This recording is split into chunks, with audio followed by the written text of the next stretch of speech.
Tell him that God's gonna cut him down. Tell him that God's gonna cut him down. Good afternoon, folks. It's another edition of the All Things Axmen podcast. My name is Clay Ramsey. I'm the host of the All Things Axmen podcast and the voice of the Kingsport Axmen, and we're back for yet another episode here leading up to the 2023 Appalachian League season. And this episode, as you can see, is titled The Volunteer Battery, and by the attire that you see that I have on, yes, today we are going to talk with the two Tennessee Volunteers on our roster, that being right-handed pitcher Hollis Fanning and catcher Ryan Miller. That's coming up a little bit later in this episode, but coming up now is yet another segment, this week's segment of Would You Believe It? That's right, it's Wood, W-O-O-D, in the spirit of the Axmen, Would You Believe It? And let's go to number 3.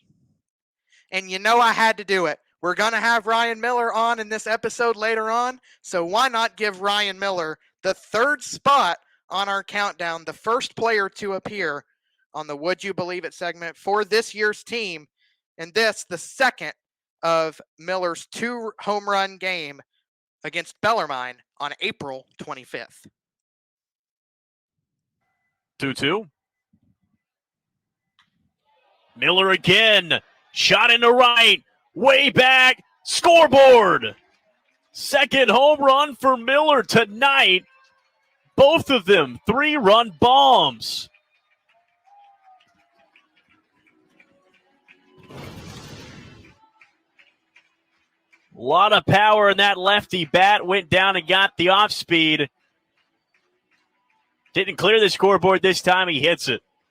And in a limited number of plate appearances so far this spring for the Volunteers, Ryan Miller gets a hold of a pitch there. The lefty bat looks to take aim at the scoreboard in right field up at Hunter Wright Stadium. We'll see if he can put a few up in the trees. I know he's excited to bring that lefty bat to Kingsport and maybe hit some bombs for us, because Kingsport not accustomed to having a lot of home runs hit, at least not in the last few years. So a power hitter would be nice to have.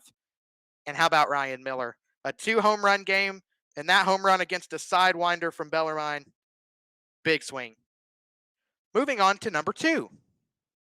And not one, but 2 brand new Kingsport Axmen make the countdown this week. We're going to go back to April 28th for NJIT outfielder Ty Sally going up to get this baseball, and he robs a home run on this play right here.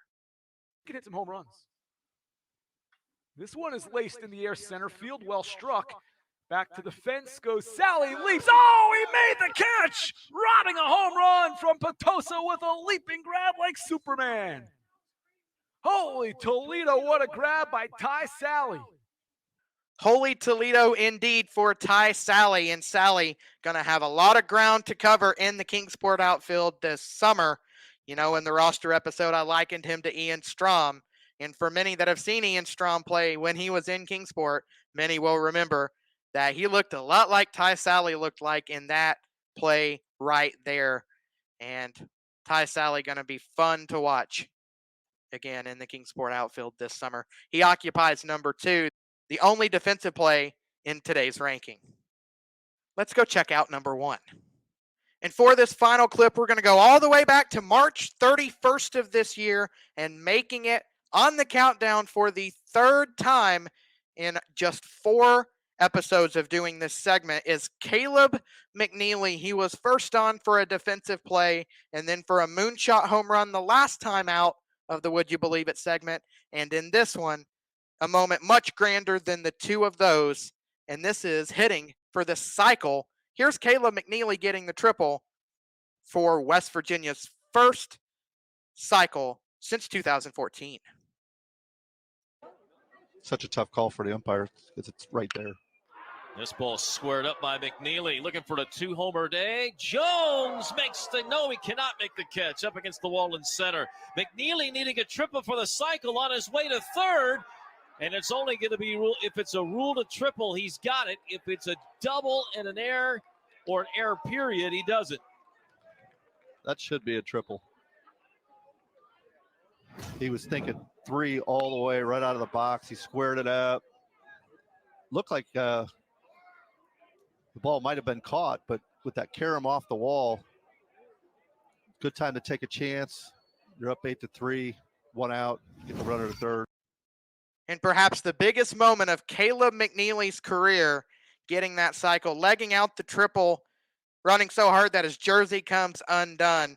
That's hustle right there. And Caleb McNeely lands the #1 spot on our rankings. I think he's been in every position of the rankings so far. I think his defensive play was third. His home run, I know, was second. This cycle lands the #1 spot, and Caleb McNeely continues to do amazing things for the West Virginia Mountaineers. Just as good as he was on the 2021 Kingsport Road Warriors. And he continues to make the city of Kingsport proud, even though he only played with us for a few short games at the end of the 2021 season. Now let's go ahead and talk to the guys that you came here to listen to. Here's Hollis Fanning and Ryan Miller. All right, well, I'm here with the Tennessee guys, Hollis Fanning and Ryan Miller. It's great to have you guys on. How are y'all doing? Doing well. Happy to be here. You're doing great. Well, so I'll go ahead and start by asking, how is the season going for you guys so far? Me personally, I can't complain much, but as a team, I'd like to see a few more road wins. Yeah, I agree. I've been happy with how I've done personally, and I think down the stretch as of late, we've been performing well, and I'm excited to see how our momentum carries us on to the tail end of the season.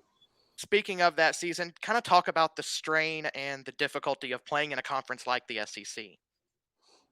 I think it's just the strain is like there's not a break each weekend, and I mean, because you talk about the talent level on each team, even if it's a lower level SEC team, they're still going to have big league guys on each team, and I think the competitiveness in the SEC, there's not a gigantic difference between the top teams and the lowest teams. So each weekend is going to be super competitive, and it's very cutthroat. Everyone wants to win, and so there's not going to be like a cakewalk weekend.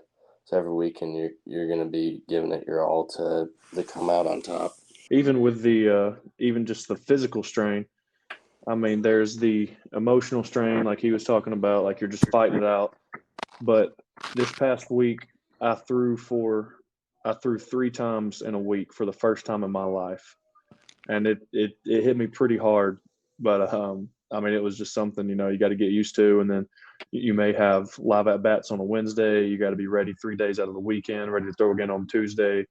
I mean, trying to long toss, fit your throwing program in. It's a lot to handle on the arm for sure.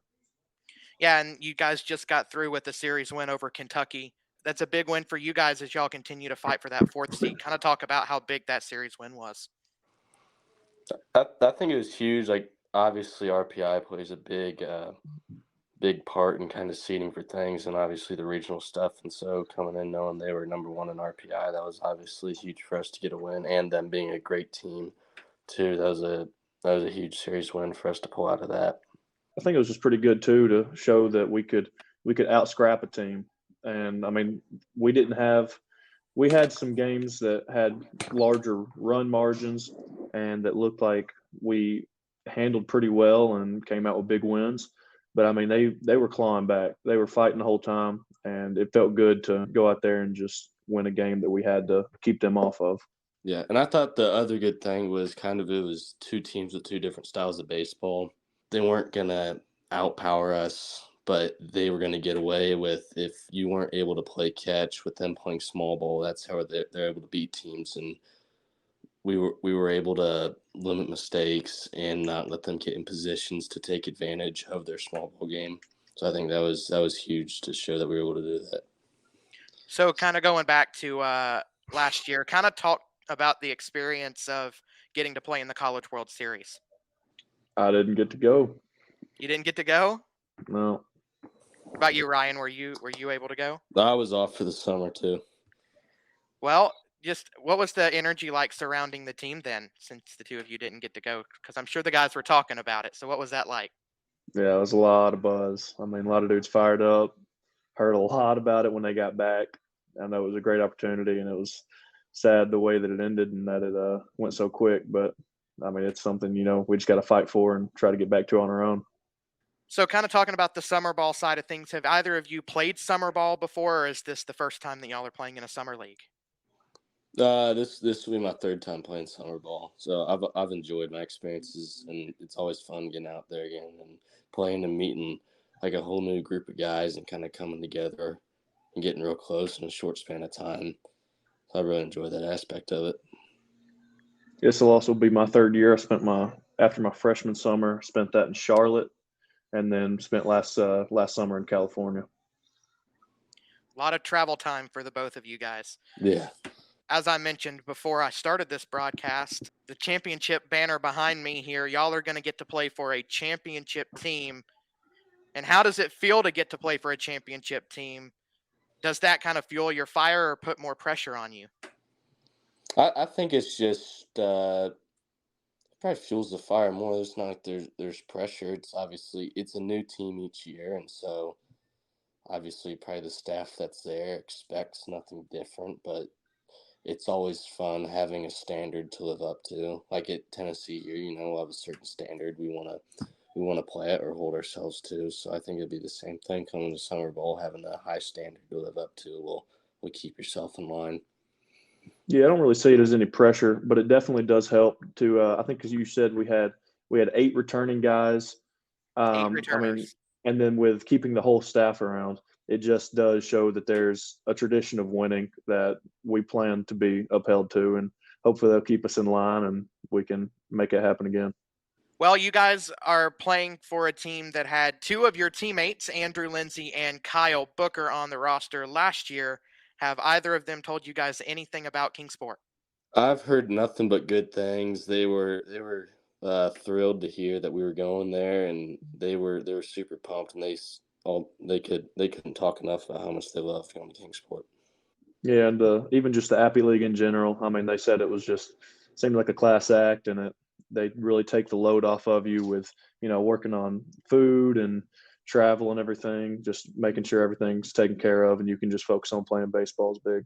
For you, Hollis, what kind of player and ultimately what kind of pitcher can Kingsport fans expect from you this year? I mean, I'll throw as long as I need to. I'll throw whatever pitches it takes. I'm there to get outs. I don't care about the strikeouts. I'll dig through it, and I'm looking to throw 9 innings every time I go out there. And I'll ask the same question to you, Ryan. What kind of player and ultimately what kind of hitter can Kingsport fans expect from you?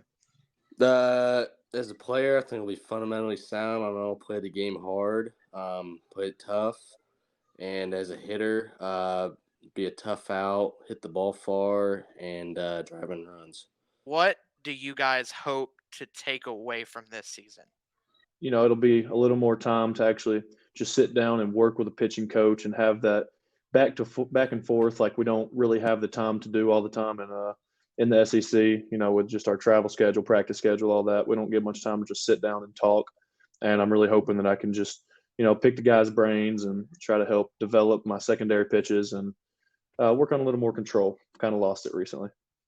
Like obviously this year I've gotten some innings, but it'll be fun kind of to be out there a lot more. And like the best way to practice baseball is playing in the live game, because it's hard to replicate a live game. Even scrimmages are different than a live game, just from adrenaline level. We're playing a different team and not necessarily knowing maybe pitchers as well, and just situations that may pop up. So it's always huge getting the summer ball and being able to get those live reps in.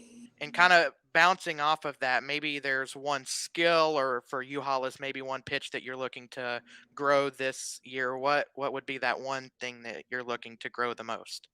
For me, I think it's to make sure my cutter can add a little movement. I've really got the control down, and it's a pitch that I still added fairly recently.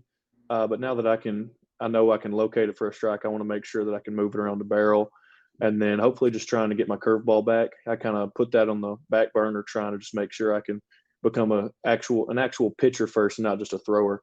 And now that I feel like I've accomplished that, I'd like to get that curveball back and try to develop it into a better secondary. And for you, Ryan, would it be like continuing to work on your bat, or would it be like more of defensive work behind the plate? Yeah, I mean, defensively, I've come a long way. I think the thing that I want to continue to work on, that I've gotten a lot better at, is I've always been really good catching pitches that kind of split me, but say if a pitcher misses a spot, I think the place I've grown in the most is kind of being able to make those pitches look good and catch them well, even if they're not right where they're supposed to be. And I think continuing to grow in that area is will help me out for the better. One other question that I would ask, kind of to give more to this interview, what is the thing that y'all are looking forward to the most this year? Innings. Yeah, just being able to play some ball again. So there y'all have it. That's Hollis Fanning and Ryan Miller. I'll go ahead and end the recording right here. Thank you, guys. Thank you. Thank you. And you just heard from Hollis Fanning and Ryan Miller. Man, that was a fun conversation to have with those guys. Being a Tennessee fan made that conversation super easy with those guys. And I'm so glad that they're playing for our Kingsport Axmen this summer. I appreciate that they took some time out of their busy schedule as Tennessee works on pushing for the 4th seed in the SEC tournament here coming up in just a matter of days. And that's going to do it. This has been another episode of the All Things Axmen podcast. I'm Clay Ramsey. I'm the host of the All Things Axmen podcast and the voice of the Kingsport Axmen. Go Axmen. Axes up, baby.